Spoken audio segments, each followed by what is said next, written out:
ఎవరైనా ప్రశ్నించిన వారి గొంతులు పట్టుకొని నలపడమే ఈయన చేసే పని. ఈయనకు వత్తాసు పలుకుతా ఉన్న కొంతమంది తొత్తులు లాంటి పోలీసులు, కొంతమంది తొత్తులు లాంటి అధికారులు ఈయనకు తోడుగా ఉండి నడిపిస్తా ఉన్న పని.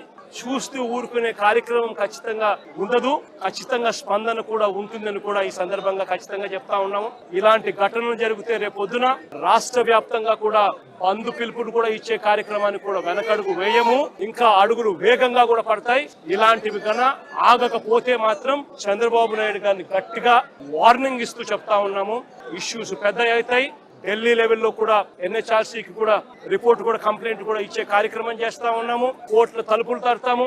సుప్రీంకోర్టులలో కూడా జరుగుతా ఉన్న అన్యాయం గురించి కూడా చెప్పే కార్యక్రమం చేస్తాము. అన్ని రకాలుగా పోరాటాలు జరుగుతూనే ఉంటాయి. వైఎస్ఆర్సీపీకి సంబంధించిన ప్రతి కార్యకర్త చంద్రబాబు నాయుడు గారు ఈ మాదిరిగా చేస్తే భయపడతారు అని చంద్రబాబు నాయుడు అనుకుంటే చంద్రబాబు నాయుడు గారు మూర్ఖుడు అని చెప్తా ఉన్నాను. బంతి ఎంత బలంగా నేలకేసి కొడితే బంతి అంత బలంగా 4 ఇంతల వేగంతో పైకి లేస్తుంది అన్నట్టుగా వైఎస్ఆర్ కాంగ్రెస్ పార్టీ కార్యకర్తలు 4 ఇంతల వేగంతో ఇంకా రెచ్చిపోయి చంద్రబాబు నాయుడు గారి ప్రభుత్వాన్ని కూపటి వేలతో సహా పెకిలించి వేసే కార్యక్రమం కూడా జరుగుతుందని కూడా ఈ సందర్భంగా గట్టిగా చెప్తా ఉన్నాను.